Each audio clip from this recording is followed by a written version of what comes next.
Hey everyone, welcome back to my YouTube channel DG Engineering 64. Today we are going to discuss about the only fixed questions of the DDCO, means Digital Design and Computer Organization, subject code BCS 302.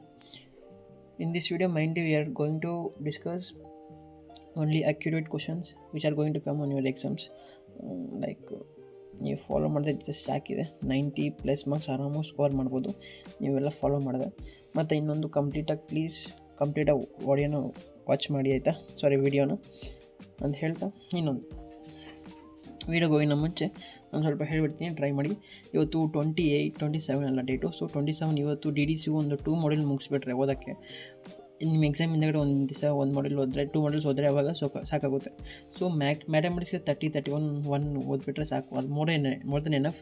ಯಾಕಂದರೆ ನಾನು CS stream ಹೇಳ್ತಿರೋದು ಅಷ್ಟೇ, ಮತ್ತು ಈ stream ಅವ್ರು ಬಂದುಬಿಟ್ಟು ಇಲ್ಲಿ ಬರೋ 3 ದಿವಸ ಸಾಕು ಅಂತ ಹೇಳಿಬಿಡಿ ಆಯಿತಾ. ಅವ್ರಿಗೆ ಸಾಕಾಗಲ್ಲ, ಅವ್ರಿಗೆ 5 ಡೇಸ್ ಬೇಕು. ಸೊ 2 ಡೇಸಲ್ಲಿ ನೀವು ಆರಾಮಾಗಿ DDC ಓದ್ಬೋದು. ಆದಮೇಲೆ ಇನ್ನೊಂದು ಎಕ್ಸಾಮಿನ ಇಂಥ ದಿವಸ ಅದು 2 ಮಾಡ್ಯೂಲ್ಸ್ ಈಸಿಯಾಗಿ ಓದ್ಬೋದು. ಸೊ ಈಸಿ ಅಂದರೆ ಇದರಲ್ಲಿ ಬಂದುಬಿಟ್ಟು ಮಾಡ್ಯೂಲ್ 2 ಮತ್ತು 4, 5 ಸ್ವಲ್ಪ ಡಿಫಿಕಲ್ಟ್ ಅಂತ ಹೇಳಿದ್ರು. ಮಾಡ್ಯೂಲ್ 1, 3 ಯಾಕಂದರೆ ಪ್ರಾಬ್ಲಮ್ ಈಕ್ವೇಷನ್ ಸಾಲ್ವ್ ಮಾಡೋಕ್ಕೆ ನಂಗೆ ಟೈಮೆಲ್ಲ ಮುಗಿಯುತ್ತೆ, ಪ್ರಾಕ್ಟೀಸ್ ಮಾಡೋಕ್ಕೆ ಬೇಕಾಗುತ್ತೆ 1-2 ದಿವಸ. ನಮಗೆ ಬರೀ ಮಾಡ್ಯೂಲ್ 1 ಬೇಕಾಗುತ್ತೆ. ಸೊ ಇವತ್ತು ಮಾಡ್ಯೂಲ್ 3, 4, 5 ಮುಗಿಸಿದ್ರೆ ಇದು ಈಸಿಯೆಸ್ಟ್ ಸಬ್ಜೆಕ್ಟ್ ಮಾಡ್ಯೂಲ್ಸ್ ಅವೇ ಆಗಿರುತ್ತೆ. ಸೊ ಮತ್ತು OS ಎಲ್ಲ ನಾನು ಆನ್ಸರ್ಸ್ ಅಪ್ಲೋಡ್ ಮಾಡ್ತೀನಿ, no need to worry about that ಆಯಿತಾ. OS ನಾಳೆದು ಹೋದರೆ ಇದರಲ್ಲೇ 2 ಅಲ್ಲ 3 ಮಾಡ್ಯೂಲ್ಸ್ ಮುಗಿಸ್ಬೋದು ಆರಾಮಾಗಿ. ಯಾಕಂದರೆ OS ಅಲ್ಲಿ ಸ್ವಲ್ಪ ಕ್ವಶನ್ಸ್ ಇದೆ, ಅದೇ ಬಂದೇ ಬರುತ್ತೆ ಎಕ್ಸಾಮ್ಗೆ. ಸೊ ಆದಮೇಲೆ ಎಕ್ಸಾಮ್ ಹಿಂದೆ ದಿವಸಗಡೆ ನಾನು ಕೊಡ್ತೀನಿ, ಪ್ರಾಬ್ಲಮ್ ಸಾಲ್ವ್ ಮಾಡಿಬಿಟ್ಟು ನಿಮಗೆ ಅಪ್ಲೋಡ್ ಮಾಡ್ತೀನಿ. ಆ ಪ್ರಾಬ್ಲಮ್ಸ್ ಓದ್ಕೊಂಡ್ರೆ ಸಾಕಷ್ಟೇ ನಿಮಗೆ. ಅದು ಹೇಳಿದ ಆದಮೇಲೆ ಮತ್ತು 2.0 ಅಂತ ವೀಡಿಯೋ ಅಪ್ಲೋಡ್ ಮಾಡ್ತೀನಿ. ಆ ವೀಡಿಯೋನ ಜಸ್ಟ್ ನೋಡಿ. ನಾನು ಮೀನ್ಸ್ ಇದು 1 ಮಿನಿಟ್. ಮತ್ತು ಇನ್ನೊಂದು ಅದು ಬಂದುಬಿಟ್ಟು ನಮ್ಮ ಮೆಂಬರ್ಸ್ ಆಗಿರ್ತಾರೆ ಅವ್ರಿಗೆ ಮಾತ್ರ ಹೋಗುತ್ತೆ. ಸೊ ಯಾರನ್ನು ಮೆಂಬರ್ ಆಗಿಲ್ಲ ಅಂದರೆ ಮೆಂಬರ್ ಆಗಿ ಟ್ರೈ ಮಾಡಿ. Just 59 rupees. ವೈ ಬಿಕಾಸ್ ಎಂದಕ್ಕೆ ಹೇಳ್ತೀನಿ, 600 ರೂಪೀಸ್ ಎಕ್ಸಾಮಲ್ಲಿ ಎಂದಕ್ಕೆ ಪೇ ಮಾಡ್ತೀರಾ, ಇನ್ನೊಂದು ರಿವ್ಯಾಲ್ಯೂಯೇಷನ್ ಅಂತ ಆ ಥರ ಈ ಥರ. ಸೊ ನಾನು ಜಸ್ಟ್ ಆನ್ಸರ್ಸ್ ಅಪ್ಲೋಡ್ ಮಾಡ್ತೀನಿ, ಮತ್ತು ಕ್ವಶನ್ಸ್ 2.0 ವೀಡಿಯೋದಲ್ಲಿ ಬರೀ ಅಕ್ಯುರೇಟ್ ಅದೇ ಕ್ವಶನ್ಸ್ ಎಕ್ಸಾಮ್ ಬಂದೇ ಬರುತ್ತೋ. So please join for 59 rupees. 59 rupees ಅಷ್ಟೇ ಅಂತ ಹೇಳ್ತಾ ಮೆಂಬರ್ಶಿಪ್ ಜಾಯ್ನ್ ಆದರೆ ನಾನು ಹೇಳ್ತೀನಿ ಆನ್ಸರ್ಸ್ ಹೆಂಗೆ ಬರೀಬೇಕು, ಮತ್ತು ಡೆಫಿನೇಷನ್ಸು, ಮತ್ತು ಏನೇನು ಈಕ್ವೇಷನ್ಸ್ ಇದ್ದರೆ ಹೆಂಗೆ ಎಲ್ಲ ಪ್ರತಿಯೊಂದು ನಾನೇ ಬರೆದ್ಬಿಟ್ಟು ಹೇಳ್ತೀನಿ ಏನು ಬರೀಬೇಕು ಎಕ್ಸಾಮ್ ಅಂತ ಫುಲ್ ಕ್ಲಾರಿಟಿಯಾಗಿ. ಅದಕ್ಕೆ ಸೊ ಜಾಯ್ನ್ ಆಗಿ. ಆದಮೇಲೆ ಇನ್ನೊಂದು ಹೇಳಂದರೆ 2.2 ವಿಡಿಯೋದಲ್ಲಿ ನಾರ್ಮಲಾಗಿ ಬಿಡ್ತೀನಿ, ಅದೇ ಕ್ವಶನ್ಸೇ ಬಂದೇ ಬರುತ್ತೆ. ಯಾರನ್ನ ನೋಡ್ತಾ ಇದ್ದರೆ ಎಕ್ಸಾಮ್ ಇವತ್ತು ಓದೋಕ್ಕಾಗಿಲ್ಲ ಅಂದರೆ ಅವತ್ತು ಎಕ್ಸಾಮ್ ಹಿಂದೆ ದಿವಸ ನೋಡ್ತಾಯಿದ್ರು ಪರವಾಗಿಲ್ಲ, ಈ ಕ್ವಶನ್ಸ್ನ ಪ್ರಿಫರ್ ಮಾಡಿ ಸಾಕಾಗುತ್ತೆ ಎಕ್ಸಾಮ್ಗೆ. ಸೊ ಅಂತ ಹೇಳ್ತಾ ಇನ್ನೊಂದು ಇದು ನೋಡ್ಕೊಳ್ಳಿ ಆಯಿತಾ. ನಿಮಗೆ ಈ ಥರ ಕೊಟ್ಟಿರ್ತೀನಿ, ಈ ಥರ ಕೆಳಗಡೆ ಸ್ಕ್ರೋಲ್ ಮಾಡಿದ್ರೆ ನಿಮಗೆ ಚಾಪ್ಟರ್ಸ್ ಅಂತಿರುತ್ತೆ.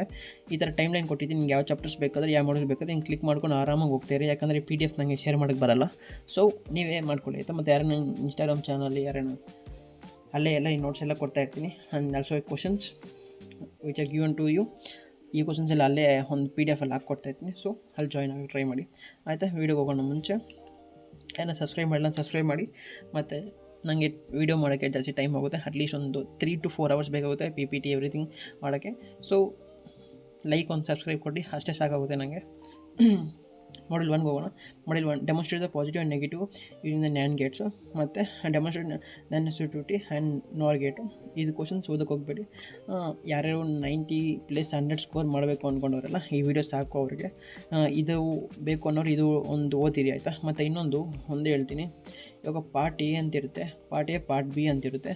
ಈ ಸ್ವಲ್ಪ ಎಕ್ಸಾಮಲ್ಲಿ ಏನಾಗುತ್ತೆ ಅಂದರೆ ನಾನು ಕೊಡೋ ಕ್ವಶನ್ಸ್ ಎಲ್ಲ ಪಾರ್ಟ್ ಎದಿಂದ ಬರುತ್ತೆ. ಯಾಕಂದರೆ ಇದರಲ್ಲೇ CO2, CO3 ಇರುತ್ತೆ. CO3 ಅಂದರೆ ಇಲ್ಲಿ ಕ್ವಶನ್ ಪೇಪರ್ ಲಾಸ್ಟಲ್ಲಿ ಇರುತ್ತೆ ಗೊತ್ತಾ, ಈಸಿ, ಮಾಡ್ರೇಟ್, ಡಿಫಿಕಲ್ಟ್ ಅಂತ. ಸೊ ಇದು A ಪಾರ್ಟಲ್ಲೇ ಬಂದುಬಿಡುತ್ತೆ. ಇವಾಗ ಏನಾಗುತ್ತೆ ಅಂದರೆ ಈ DDC ಓದಲ್ಲಿ ಉಲ್ಟಾಗಿರುತ್ತೆ. ಈ ಪಾರ್ಟ್ B ಅಲ್ಲಿ ನಾನು ಕೊಡ್ತಿರೋದು ಎಲ್ಲ ಕ್ವಶನ್ಸು ನಾನು ಕೊಡ್ತಿರೋದು ಪಾರ್ಟ್ B ಅಲ್ಲಿ. ಇದರಲ್ಲಿ ಏನಾಗುತ್ತೆ ಅಂದರೆ ಈಸಿ ಇದೆ ಇದರಲ್ಲಿ, ಬಟ್ ಅದರಲ್ಲಿ ಏನೋ ಇಂಪ್ಲಿಮೆಂಟೇಷನ್ ಆಗ್ತಿರುತ್ತೆ. ಬಟ್ ಇಲ್ಲಿ ಸ್ವಲ್ಪ ಹಂಗೆ ಇರುತ್ತೆ, ಈಸಿ ಕ್ವಶನ್ಸ್ ಇರುತ್ತೆ.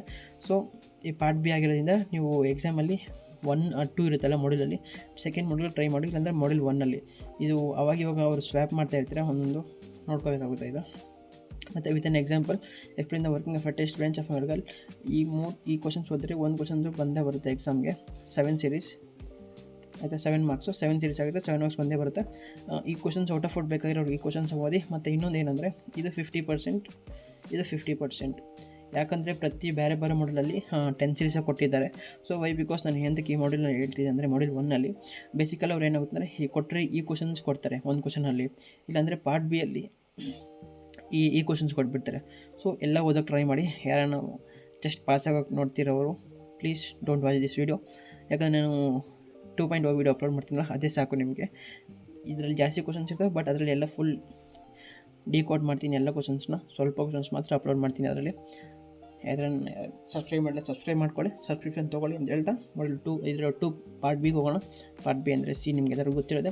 Obtain the minimum product of sums of K mapping of F of is equal to W X Y Z W dash X dash W Z dash plus Y W Y Z.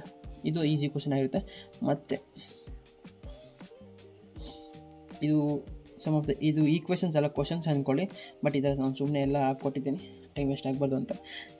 ಇವೆರಡು ಒಂದೇ ಆಯಿತಾ. ಇದು more important ಆಗಿರುತ್ತೆ, ಯಾಕಂದರೆ ಇದರಲ್ಲಿ ನಿಮಗೆ marks ಬರೋದು ಹೋಗೋದು ಕೂಡ ಆಯಿತಾ. ಯಾಕಂದರೆ ಪಾರ್ಟ್ ಬಿ ಈ ಪಾರ್ಟ್ ಮಾತ್ರ ಬಂದೇ ಬರುತ್ತೆ ಎಕ್ಸಾಮ್ಗೆ. ಇದು 7 ಮಾರ್ಕ್ಸಿಗೆ ಕೊಡ್ಬೋದು, ಇಲ್ಲಾಂದರೆ 10 ಮಾರ್ಕ್ಸಿಗೆ ಕೊಡ್ಬೋದು. ಸೊ ಇವೆಲ್ಲ ಪ್ರಾಕ್ಟೀಸ್ ಮಾಡೋಕ್ಕೆ ಟ್ರೈ ಮಾಡಿ. ಇದೊಂದು ಕ್ವಶನ್ ಬುಲೆಟ್ ಫಂಕ್ಷನ್ಸ್ ಮೇಲೆ ಇದೊಂದು ಕ್ವಶನ್ನು ಒಂದೇ ಹೇಳ್ತೀನಿ. ಎಷ್ಟು ಕ್ವಶನ್ ಪ್ರಾಕ್ಟೀಸ್ ಮಾಡಿದ್ರೆ ನಾನು ಪಕ್ಕ ಹೇಳ್ತೀನಿ 100 ಮಾರ್ಕ್ಸ್ ನೀವು ತೊಗೊಳ್ಳೋಂಥ ಗ್ಯಾರಂಟಿ. ಎಂತಕ್ಕಂದರೆ ಮಾಡ್ಯೂಲ್ 1 ಮತ್ತು 3 ಬಿಟ್ಟರೆ ಇನ್ಯಾವುದು ಡಿಫಿಕಲ್ಟ್ ಇಲ್ಲ ಇದರಲ್ಲಿ. ಮಾಡ್ಯೂಲ್ 3ನೂ ಈಸಿನೇ, ಮಾಡ್ಯೂಲ್ 1 ಸ್ವಲ್ಪ ಡಿಫಿಕಲ್ಟ್ ಇರುತ್ತೆ. ಸೊ ಇದನ್ನ ಯುಟಿಲೈಸ್ ಮಾಡ್ಕೊಂಡು ಟ್ರೈ ಮಾಡಿ, ಟೈಮ್ ಇದೆ ನಿಮ್ಮ ಹತ್ರ ಅಂತ ಹೇಳ್ತಾ. ಇದು ಈ ಕ್ವಶನ್ಸಲ್ಲಿ 1 2 3 ಕ್ವಶನ್ಸ್ ಇದೆ, 4 5 6 ಐತೆ, ಬಟ್ ನಾನು ಈ ಕ್ವಶನ್ಸ್ ಎಲ್ಲ ಕೊಟ್ಟಿದ್ದೀನಿ. ಇಷ್ಟು ಪ್ರಾಕ್ಟೀಸ್ ಮಾಡಿದೆ, ಒಂದು ಪ್ರಾಕ್ಟೀಸ್ ಮಾಡಿದ್ರೆ ಇನ್ನೆಲ್ಲ ಅದೇ ಥರ ಇಂಟರ್ಲಿಂಕ್ ಆಗಿರ್ತಾರೋ ಆರಾಮಾಗಿ ಪ್ರಾಕ್ಟೀಸ್ ಮಾಡಿತು. ಇದರಲ್ಲಿ ಒಂದು ಕ್ವಶನ್ ಬಂದೇ ಬರುತ್ತೆ 7 ಮಾರ್ಕ್ಸ್ಗೆ, ಇದೆಲ್ಲ ಫಿಕ್ಸ್ ಬಂದೇ ಬರುತ್ತೆ, ಅದರಲ್ಲಿ ಏನು ಡೌಟೇ ಇಲ್ಲ. ಇನ್ನು ಪಾರ್ಟ್ ಸಿಗೆ ಹೋಗಿದ್ರೆ ಕೆ ಮ್ಯಾಪಿಂಗ್ ಮೇಲೆ ಪಾರ್ಟ್ ಸಿ ಮಾತ್ರ ಫಿಕ್ಸ್, ಇವೇ ಕ್ವಶನ್ಸ್ ಬರುತ್ತೆ. ಎ ಬಿಯಲ್ಲಿ ಸ್ವಲ್ಪ ಹಂಗೆ ಕೊಡ್ಬೋದ್ರು ಕೂಡ, ಪಾರ್ಟ್ ಸಿಯಲ್ಲಿ ಇದೇ ಬಂದೇ ಬರುತ್ತೆ. Apply the K mapping techniques of simplify the functions ಮತ್ತು F of X Y Z, ಮತ್ತು ಇದೊಂದು ಈಕ್ವೇಷನ್ ಇದು, ಮತ್ತು F of X Y Z X dash Y plus Y Z dash, ಇದು ಅಷ್ಟು ಇಂಪಾರ್ಟೆಂಟ್ ಈಸಿ ಕ್ವಶನ್ ಅದು ಕೂಡ. ಮತ್ತು ಎಸ್ ಒ ಪಿ ಮೇಲೆ ಕೆ ಮ್ಯಾಪಿಂಗ್ ಮೇಲೆ ಕೇಳ್ತಾರೆ. ಒಂದು ಕ್ವಶನ್ ಹೋದರೆ ಇವೆಲ್ಲ ಈಸಿ, ಒಂದು ಸಿಮಿಲರ್ ಥರನೇ ಇರುತ್ತೆ. ಇದೂ ಅಷ್ಟೇ 4 ಕ್ವಶನ್ಸ್ ಇದೆ, 4 ಕ್ವಶನ್ ಒಂದು ಕ್ವಶನ್ ಬಂದೇ ಬರುತ್ತೆ. ಸೊ 7 ಮಾರ್ಕ್ಸ್ ಇದು ಮಾತ್ರ ಗ್ಯಾರಂಟಿ ಬಂದೇ ಬರುತ್ತೆ. ನಾನು ಒಂದೇ ಹೇಳ್ತೀನಿ, ಇಷ್ಟು ಕ್ವಶನ್ಸ್ ಹೋದರೆ 14 ಮಾರ್ಕ್ಸ್ ಅಂತೂ ಗ್ಯಾರಂಟಿ ಆಯಿತಾ. ನಾನು ಹೇಳ್ತೀನಿ ಎಂತಕ್ಕೆ ಅಂತ. ವೈ ಬಿಕಾಸ್ ಈ ಪಾರ್ಟ್ ಎದಲ್ಲಿ ಏನಾಗುತ್ತೆ ಅಂದರೆ, ಪಾರ್ಟ್ ಎದಲ್ಲಿ ಯಾರೂ ಓದಲ್ಲ. ಸೊ ಅಲ್ಲಿ ನೀವು ಓದ್ಬಿಟ್ರೆ ನೀವು 20 ಮಾರ್ಕ್ಸ್ ಆರಾಮಾಗಿ ತೊಗೋಬೋದು ಈ ಮಾಡ್ಯೂಲಲ್ಲಿ. ಪಾರ್ಟೇ ಓದೋಕ್ಕೆ ಟ್ರೈ ಮಾಡಿ ಆಯಿತಾ. 14 ಮಾರ್ಕ್ಸ್ ನೀವು ಜಸ್ಟ್ ಹೇಳಿದ್ನಲ್ಲ, ಈ ಈಕ್ವೇಷನ್ ಸಾಲ್ವ್ ಮಾಡಿದ್ರೆ 14 ಮಾರ್ಕ್ಸ್ ಆರಾಮಾಗಿ ಬಂದುಬಿಡುತ್ತೆ. ಮತ್ತು ಮಾಡ್ಯೂಲ್ 2 ಹೋಗೋಣ. ಇನ್ನೆಲ್ಲ ಪ್ರತಿ ಮಾಡ್ಯೂಲು 20 ಆರಾಮಾಗಿ ತೊಗೋಬೋದು. ಅದು ಮಾತ್ರ 14 ಮಾರ್ಕ್ಸ್. ಯಾಕಂದರೆ ನೀವು ಥಿಯರಿ ಕ್ವಶನ್ಸ್ ಓದಬೇಕಾಗುತ್ತೆ. ಆ ಥಿಯರಿ ಕ್ವಶನ್ಸ್ ಕೊಡ್ತಾರೆ ಇಲ್ಲ ಡೌಟ್ ಆಗಿರುತ್ತೆ. ಅದರಲ್ಲಿ ಇನ್ನೊಂದೇನೆಂದರೆ 10 ಸೀರೀಸ್ ಕೊಡ್ಬೋದಾ ಇಲ್ಲ 7 ಸೀರೀಸ್ ಕೊಡ್ಬೋದಾ, ಅದು ಟ್ವಿಸ್ಟ್ ಇರುತ್ತೆ. ಬಟ್ ಎಲ್ಲ ಹೋದರೆ 20 ತೊಗೋಬೋದು ಆಯಿತಾ. ಡಿಸ್ಕ್ರೈಬ್ ದ ಯಾಕೋ ನಮಗೆ ರೆಡ್ ಸರಿ ಹೋಗ್ತಿಲ್ಲ, green is better. Describe 4x1 marks, block diagram, true table of develop behavioural model of ವರ್ಕಲ್ 4x1 ಮಾರ್ಕ್ಸ್. ಇದು ಇಂಪಾರ್ಟೆಂಟ್ ಕ್ವಶನ್ ಆಗುತ್ತೆ. Mostly 4 bit adder using the full adder, ಮತ್ತು with a true table of K mapping simplification, full adder basic gates of using. ಇದು ಅಷ್ಟೇ. ಈ 3 question ಒಂದು question ಬಂದೇ ಬರುತ್ತೆ. ಎಂತಕ್ಕಂದರೆ ನಾನು ಹೋದ ಸರಿ ಈ ಕ್ವಶನ್ ಬಂದಿತ್ತು, ಬಟ್ ಐ ಕ್ಯಾನ್ ಫೀಲ್ ಇದೇ ಕ್ವಶನ್ ಈ ಸರಿ ಕೂಡ ನೆಕ್ಸ್ಟ್ ಸರಿ ಕೂಡ ಬಂದೇ ಬರುತ್ತೆ. ಸಾರಿ, ಈ ಕ್ವಶನ್ ಇದು ಬರ್ಬೋದು, ಇಲ್ಲ ಇದು ಬರ್ಬೋದು ಆಯಿತಾ. ಸೊ 4 ಬಿಟ್ ಫುಲ್ ಹೆಡರು, ಸಾರಿ ಎರಡು ಸಿಮಿಲರೇ. ಓಕೆ, ಇದೊಂದು ಕ್ವಶನ್ ಬಂದೇ ಬರುತ್ತೆ ಎಕ್ಸಾಮ್ಗೆ. 10 ಸೀರೀಸ್, ಇನ್ನೆಲ್ಲ 10 ಮಾರ್ಕ್ಸ್, ಇನ್ನೆಲ್ಲ 10 ಸೀರೀಸೇ, ಏನು ಡಿಫಿಕಲ್ಟ್ ಏನಿಲ್ಲ. ಮತ್ತು ಪಾರ್ಟ್ ಬಿ ಎಲ್ಲ ಹೋಗಿದ್ರೆ ಪಾರ್ಟ್ ಬಿ ಎಲ್ ಅಷ್ಟೇ. ವಾಟ್ ದ ಸ್ಟೋರೇಜ್ ಎಲಿಮೆಂಟ್ಸ್ ಮೇಲೆ SRD latches of logic diagrams function suitable, ಮತ್ತು ಮಲ್ಟಿಪ್ಲೆಕ್ಸ್ ಅಂದರೆ ಏನು, ಬುಲೆಟ್ ಫಂಕ್ಷನ್ಸ್ ಮೇಲೆ ಒಂದು ಈಕ್ವೇಷನ್ಸ್ ಕೊಟ್ಟಿದ್ದನ್ನ ಸಾಲ್ವ್ ಮಾಡೋಕ್ಕೆ ಹೇಳ್ತಾರೆ. 8:1 ಮಲ್ಟಿಪ್ಲೆಕ್ಸರ್. ಇದೆಲ್ಲ ಆನ್ಸರ್ಸ್ ಅಪ್ಲೋಡ್ ಮಾಡ್ತೀನಿ ಹೆಂಗೆ ಅಂತ ಹೇಳ್ತೀನಿ ಆಯಿತಾ ನೆಕ್ಸ್ಟ್ ವೀಡಿಯೋದಲ್ಲಿ. What is the multiplexers of design 8:1 2:1 marks ಆಯಿತಾ. ಇದು ಈಸಿ ಕ್ವಶನ್. ಮತ್ತು cash equation of execution table of FSM representation SRJK D flip flop. ಇದೆಲ್ಲ ಅಷ್ಟೇ. ಈ ಕ್ವಶನ್ಸ್ ಬಿಟ್ಟರೆ ಯಾವುದೇ ಕ್ವಶನ್ಸ್ ಬರೋಲ್ಲ. 10 ಮಾರ್ಕ್ಸ್ ಆರಾಮಾಗಿ ಇಲ್ಲೂ ಬಂತಲ್ಲ. ಈ ಮಾಡಲ್ 20 ಮಾರ್ಕ್ಸ್ ಈಸಿಯಾಗಿ ಸ್ಕೋರ್ ಮಾಡ್ತಾಯಿದ್ದೆ. ನೆಕ್ಸ್ಟ್ ಮಾಡ್ಯೂಲ್ 3 ಹೋಗೋಣ. ಮಾಡ್ಯೂಲ್ 3 ಹೋಗಿ ನಮ್ಮ ಮುಂಚೆ ಯಾರನ್ನ ಸಬ್ಸ್ಕ್ರೈಬ್ ಮಾಡಿಲ್ಲ ಅಂದರೆ ಸಬ್ಸ್ಕ್ರೈಬ್ ಮಾಡೋಕ್ಕೆ ಟ್ರೈ ಮಾಡಿ ಇವಾಗನ, because it helps you in exam ಆಯಿತಾ. Define addressing mode, explain the 4 types of addressing modes with example, ಮತ್ತು explain the basic operation concept of computer with neat diagram. ನಾನು ಒಂದೇ ಏನು ಕೇಳ್ತೀನಿ ಅಂದರೆ, ಈ ಕ್ವಶನ್ ಬೇಕಾಗಿಲ್ಲ, ನಾನು computer with an neat diagram ಇದು ಬೇಡ. ಬಟ್ ಏನಾಗುತ್ತಂದರೆ ಇದು DDCO ಸಬ್ಜೆಕ್ಟ್ ಆಗಿರೋದ್ರಿಂದ ಅವ್ರು ಎಲ್ಲಿ ಕೊಡ್ತಾರೆ ನಮಗೆ ಗೊತ್ತಾಗಲ್ಲ. ಪಾರ್ಟ್ ಬಿ ಅನ್ನು ಕೊಡ್ಬೋದು, ಎ ಅನ್ನು ಕೊಡ್ಬೋದು. ಸೊ ಅದಕ್ಕೆ ನಾನು ಈ ಕ್ವಶನ್ಸ್ ಕೊಟ್ಟಿದ್ದೀನಿ. ಈ 3 ಕ್ವಶನ್ ಪಾಸ್ ಆಗೋರಿಗೆ ಸಾರಿ ಆ ವಿಡಿಯೋದಲ್ಲಿ 2.0 ವಿಡಿಯೋದಲ್ಲಿ ಹೇಳ್ತೀನಿ, ಬೇರೆ ವಿಡಿಯೋದಲ್ಲಿ ಹೇಳಿ ಅಭ್ಯಾಸ ಅದಕ್ಕೆ. ಸೊ ಇದರಲ್ಲಿ ಈ 3 ಕ್ವಶನ್ಸ್ ಟ್ರೈ ಮಾಡಿ ಓದೋಕ್ಕೆ. ಬೇಸಿಕಲಿ 2 ಕ್ವಶನ್ಸ್ ಮೈನ್ಲಿ ಓದೋಕ್ಕೆ ಟ್ರೈ ಮಾಡಿ ಆಯಿತಾ. 10 ಮಾರ್ಕ್ಸ್ ಈಸಿಯಾಗಿ ಸ್ಕೋರ್ ಮಾಡ್ಬೋದು ಆಯಿತಾ. ನೆಕ್ಸ್ಟ್ ಪಾಸ್ ಆಗೋದು ಈಸಿ. ಯಾರನ್ನ ಬ್ಯಾಕ್ಲಾಗ್ ಅವ್ರು ನೋಡ್ತಿದ್ರು ಇದು ನೋಡ್ಬೋದು, ಏನು ಪ್ರಾಬ್ಲಮ್ ಇಲ್ಲ. Mention the 4 types of an operation to be perform the instruction of an computer basic explain types of an instruction formats of an carry out. ಇದು ಇಂಪಾರ್ಟೆಂಟ್ ಆಗಿರುತ್ತೆ ಮತ್ತು ಇಂಪಾರ್ಟೆಂಟ್ ಕ್ವಶನ್ ಆಗಿರುತ್ತೆ. ಮತ್ತು ಡೆವಲಪ್ ದ ಪ್ರೋಗ್ರಾಮ್, ಇದು program ಇದೆಯಲ್ಲ ಇದು important. ಮತ್ತು demonstrate branch operation ಇದು ಸಿಮಿಲರ್ ಇದೆ, ಬಟ್ ಅದು ಇನ್ನೊಂದು ಸರಿ ಬರ್ತಿದ್ದೀನಿ ನಾನು ಆಯಿತಾ. N numbers with block diagram. ನಿಮ್ಗೆ ಇನ್ನೊಂದು ಡಯಾಗ್ರಾಮ್ ಇದ್ದರೆ ನೀವು ಅನ್ಕೋಬೇಕಿರೋದು ತುಂಬ ಅಡ್ವಾಂಟೇಜ್. ನೋಡಿ 5th ಸೆಮ್ ರಿಸಲ್ಟ್ಸ್ ಬಂದಿದೆ. ಏನಾಗಿದೆ ಅಂದರೆ 5th ಸೆಮ್ ರಿಸಲ್ಟ್ಸಲ್ಲಿ ಸ್ವಲ್ಪ ಜನ ನಾನು ಅಬ್ಸರ್ವ್ ಮಾಡಿದ್ದೀನಿ. ಮೀನ್ಸ್ ಅವರು understand high level of understanding ಇರುತ್ತೆ, ಬಟ್ ಅವ್ರದ್ದು ಏನಾಗಿರುತ್ತೆ ಅಂದರೆ ಸ್ವಲ್ಪ ಡಯಾಗ್ರಾಮ್ ಬಿಡ್ಸ್ ಬರೆಯೋರು ಇರ್ತಾರೆ. ಮೀನ್ಸ್ ನಂತರ ಅವ್ರು ಇರ್ತಾರೆ, ಇಲ್ಲಾಂದರೆ ಸ್ವಲ್ಪ ಕರೆಕ್ಟ್ ಫುಲ್ ಕಂಪ್ಲೀಟಾಗಿ ಅವ್ರು ಓನ್ ವರ್ಡ್ಸಲ್ಲಿ ಇಂಪ್ಲಿಮೆಂಟ್ ಮಾಡೋಕ್ಕಿರ್ತಾರೆ. ಅಲ್ಲಿ ಏನಾಗುತ್ತೆ ಅಂದರೆ ನಮ್ಮ VTU ಪೇಪರ್ ಮಾಡೋರು ಸ್ವಲ್ಪ ಏಜ್ ಆಗಿದ್ದರು ಬಟ್ ಹೋಗಿದೆ. ಬಟ್ ನಿಮ್ಮ ಇಂಗ್ಲೀಷ್ ಎಲ್ಲ ಫ್ಲೂಯೆಂಟ್ ಇಂಗ್ಲೀಷ್ ಅವ್ರಿಗೆ ಅರ್ಥ ಆಗದೆ ಇರ್ಬೋದು. ಸೊ ಅವಾಗ ಏನಾಗ್ತಾರೆ ಅಂದರೆ ಅವ್ನು ಹೇಳಿದ ಎಕ್ಸಾಮ್ ಆದಮೇಲೆ ಅಟ್ಲೀಸ್ಟ್ 75+ ಬರ್ದಿದ್ದೀನಿ ನಾನು, ಒಂದು 60 ಮಾರ್ಕ್ಸ್ ಬರ್ಬೋದು, ಅಲ್ಲಿ ಡಿವೈಡ್ ಬೈ 30 ಮಾರ್ಕ್ಸ್ ಕೊಡ್ಬೋದು ಅಂತ. ಅವ್ನು ನೋಡಿದ್ರೆ ಅಲ್ಲಿ 0 ತೆಗೆದುಬಿಟ್ಟವ್ರೆ, 3 ಮಾತ್ರ ಕೊಟ್ಟವ್ರೆ.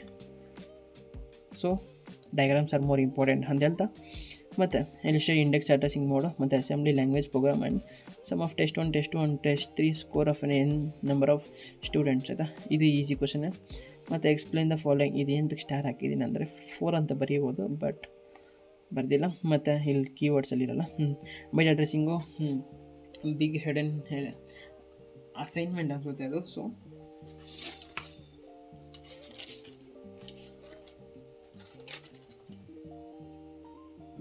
ಅದು ಬಿಗ್ ಅಸೈನ್ಮೆಂಟ್, ಬಿಗ್ ಹೆಡನ್ ಅಸೈನ್ಮೆಂಟು.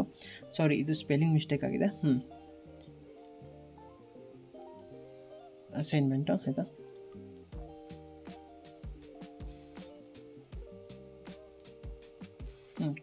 ಇದರಲ್ಲೂ ಅಷ್ಟೇ ಈ ಕ್ವಶನ್ಸ್ ಏನಿದೆಯಲ್ಲ 1 2 3 4 ಕ್ವಶನ್ಸ್ 5 ಕ್ವಶನ್ಸ್ ಇದೆಯಲ್ಲ, ಈ 5 ಕ್ವಶನ್ಸ್ ಓದ್ರಿ ಮೋರ್ ದೆನ್ ಎನಫ್ ಆಯಿತಾ. 10 ಮಾರ್ಕ್ಸ್ ಆರಾಮಾಗಿ ಈಸಿಯಾಗಿ ತೊಗೋಬೋದು. ಇದರಲ್ಲೂ ಅಷ್ಟೇ Module 3ಯಲ್ಲಿ ಕ್ವಶನ್ ಪಾರ್ಟ್ ಬಿ ಅಲ್ಲಿ ಆಯಿತಾ. ಇವಾಗ Module 4ಗೆ ಹೋಗಿದ್ರೆ Module 4ಗೆ ಕಲರ್ ಚೇಂಜ್ ಮಾಡೋಣ. ನಿಮ್ಮ ಎಕ್ಸಾಮ್ಸ್ ರಿಸಲ್ಟ್ಸ್ ಥರನೇ ಇರಬೇಕು, ಇದು ಕೂಡ ಕಲರ್ಸ್ ಆಗಿ. ಅವತ್ತು ಎಕ್ಸಾಮ್ ಆದಮೇಲೆ ಸ್ವಲ್ಪ ಜನ 5th ಸೆಮ್ಮಲ್ಲಿ ಥ್ಯಾಂಕ್ ಯು, ಯಾಕಂದರೆ ಎಕ್ಸಾಮ್ ಆದಮೇಲೆ ಬಂದು ಥ್ಯಾಂಕ್ ಯು ಬ್ರೋ, ನಿಮ್ಮಿಂದ ಹೆಲ್ಪ್ ಆಯ್ತು ಜಾಸ್ತಿ ಅಂತ. It's okay. ಮತ್ತು ಯಾರನ್ನ ಬ್ಯಾಕ್ಲಾಗ್ ಇರೋರು ನೋಡಿ, ಇದು ಕ್ಲಿಯರ್ ಮಾಡೋಕ್ಕೆ 7th ಸೆಮ್ಮಲ್ಲಿ ಡಿಫಿಕಲ್ಟ್ ಆಗುತ್ತೆ. ಸೊ ಆಯಿತಾ. Write a neat diagram, explain the concept of IO input access input device. ಇದು ಈಸಿ ಕ್ವಶನ್, ಎಲ್ಲ ಇವೆರಡು ಸಿಮಿಲರೇ, ಬಟ್ ಆದರೂ ಬರ್ದಿದ್ದೀನಿ. ಮತ್ತು explain the memory mapped of and input interference of N input device of exam diagram ಅಂತ. Easy similar question, same ಎರಡೇ ಬಿಡಿ. ಆಯಿತಾ. Draw a block diagram of memory hierarchy and computer discuss the variation size speed and cost per bit of. ಇದು ಅಷ್ಟೇ.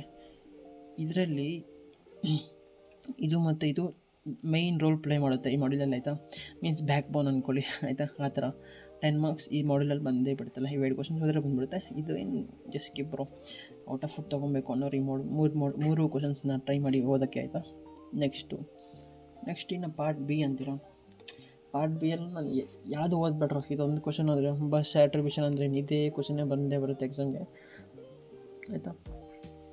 ಮತ್ತು DMA bus attribution ಅಂದರೆ ಏನು, hardware interprets and enabling disabling an interrupt and sequence of event handling interrupt request single device.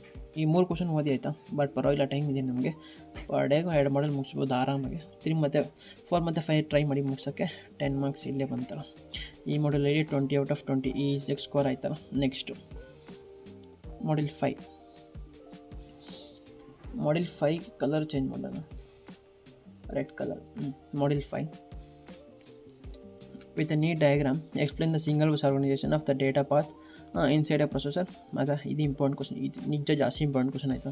ಮತ್ತು write a control sequence of execution and instructions of add R3 R1 draw A single bus architecture. ಇದು ಅಷ್ಟೇ. ಇವೆರಡು question ಇದೆಯಲ್ಲ, ಇದೇ ಕ್ವಶನ್ನೇ ಬರುತ್ತೆ ಎಕ್ಸಾಮ್ಗೆ. ಏನು tension ಬೇಡ ಆಯಿತಾ. 10 ಮಾರ್ಕ್ಸ್ ಇಲ್ಲೇ ತೊಗೊಂಡ್ರಲ್ಲ ನೀನು, ಇದೇ ಕ್ವಶನ್ ಎಕ್ಸಾಮ್ ಬರುತ್ತೆ. ಸೊ ಅದಾದಮೇಲೆ next with a suitable diagram explain the concept of register transform of an fetching and word of a memory. ಮತ್ತು next describe the detail basic idea of instruction pipeline, explain the processor of fetching and word from the memory processor. ಇದು important. ಮತ್ತು explain the example of different types of hazards of during account pipeline. ಇದರಲ್ಲಿ ಇದು main role play ಮಾಡುತ್ತೆ, ಇದು ಮತ್ತು ಇವೆರಡು. ಇದು ಕೂಡ ಇಂಪಾರ್ಟೆಂಟೇ ಮತ್ತು instruction of pipeline. But also 1 2 3 4 questions ಇದೆ ಅಷ್ಟೇ ತಾನೇ, ಓದ್ಬಿಡ್ರಿ. ಫೋರ್ತ್ ಒಂದು ಇದೇನು ಓದೋಕೆ ಹೋಗ್ಬಿಟ್ಟು ಇದೇ 3 ಇಂಪಾರ್ಟೆಂಟ್ ಆಗಿರುತ್ತೆ. ಬಟ್ ಔಟ್ ಆಫ್ ಫುಡ್ ತೊಗೊಂಡವ್ರು ಇದು ಓದಿ, ಯಾಕಂದರೆ ನಿಮಗೆ ಅಕಸ್ಮಾತ್ ಮಿಸ್ ಆಗಬಾರ್ದು. ಸೊ 10 ಮಾರ್ಕ್ಸ್ ಪಾಸಿಂಗ್ ಆಗೋರಿಗೆ ಹೇಳ್ತೀನಿ ಆಯಿತಾ. ಇದೇ ಓದಿದ್ರೆ ಸಾಕು. ಜಸ್ಟ್ ನನಗೇನು ಹೇಳಬೇಕು ಅಂದರೆ ಕಮೆಂಟ್ಸಲ್ಲಿ ಹೇಳಿ. ನೆಕ್ಸ್ಟ್ ಯಾರನ್ನ ಸಬ್ಸ್ಕ್ರಿಪ್ಷನ್ ತೊಗೊಂಡಿಲ್ಲ ಅಂದರೆ ಸಬ್ಸ್ಕ್ರಿಪ್ಷನ್ ತೊಗೊಳ್ಳಿ. ವೈ ಬಿಕಾಸ್ ನೀವು ಎಕ್ಸಾಮ್ಸ್ ಆದಮೇಲೆ 600 ರೂಪೀಸ್ ಪೇ ಮಾಡೋದೆ ಅಂತಕ್ಕೆ, ಇಲ್ಲಾಂದರೆ 330 ರೂಪೀಸ್ ಪೇ ಮಾಡೋದೆ ಅಂತಕ್ಕೆ VT ಅವ್ರಿಗೆ. ಇವಾಗ ಅಲ್ಲಿ 59 ರೂಪೀಸ್ ಜಸ್ಟ್ ನಿಮಗೆ ಕಂಪ್ಲೀಟಾಗಿ ಆ್ಯಕ್ಸೆಸ್ ಸಿಗುತ್ತೆ. ನಾನು ಕಂಪ್ಲೀಟ್ ಪಿನ್ ಟು ಪಿನ್ ಹೇಳ್ತೀನಿ ಹೆಂಗೆ ಪಾಸ್ ಆಗಬೇಕು ಅಂತ, ಹಂಗೆ ಪಾಸ್ ಆಗ್ತೀರೋ, ಇದು ನನ್ನ ಗ್ಯಾರಂಟಿ. ಅದು ಸಬ್ಸ್ಕ್ರಿಪ್ಷನ್ ತೊಗೊಂಡಿರೋರು ಥ್ಯಾಂಕ್ ಯು, ಯಾರು ತೊಗೊಂಡಿದ್ದೀರ. ಬಟ್ ಆಲ್ಸೋ ನಿಮಗೆ ಯಾವುದೇ 59 ರೂಪೀಸ್ ಅರ್ಥ ಆಗಿದ್ದರೆ ಆಗಲ್ಲ, I am guarantee. Thank you for watching. ಯಾರು ವಾಚ್ ಮಾಡಿದರೆ ಥ್ಯಾಂಕ್ ಯು. ಮತ್ತು PDF ನಾನು ಶೇರ್ ಮಾಡಲ್ಲ, ನೀವು ವೀಡಿಯೋನ ಪಾಸ್ ಮಾಡ್ಕೊಂಡು ನೋಡ್ಬೋದು. ನಿಮಗೆ ಥ್ಯಾಂಕ್ ಯು ಅಂತ ಹೇಳ್ತಾ ವೀಡಿಯೋ ಮುಗಿಸ್ತೀನಿ. ನೆಕ್ಸ್ಟ್ ವೀಡಿಯೋದಲ್ಲಿ ಸಿಗೋಣ ಅನ್ನೋವರೆಗೂ ಎಲ್ಲರೂ ಪ್ರಾಕ್ಟೀಸ್ ಮಾಡ್ತಾಯಿರಿ.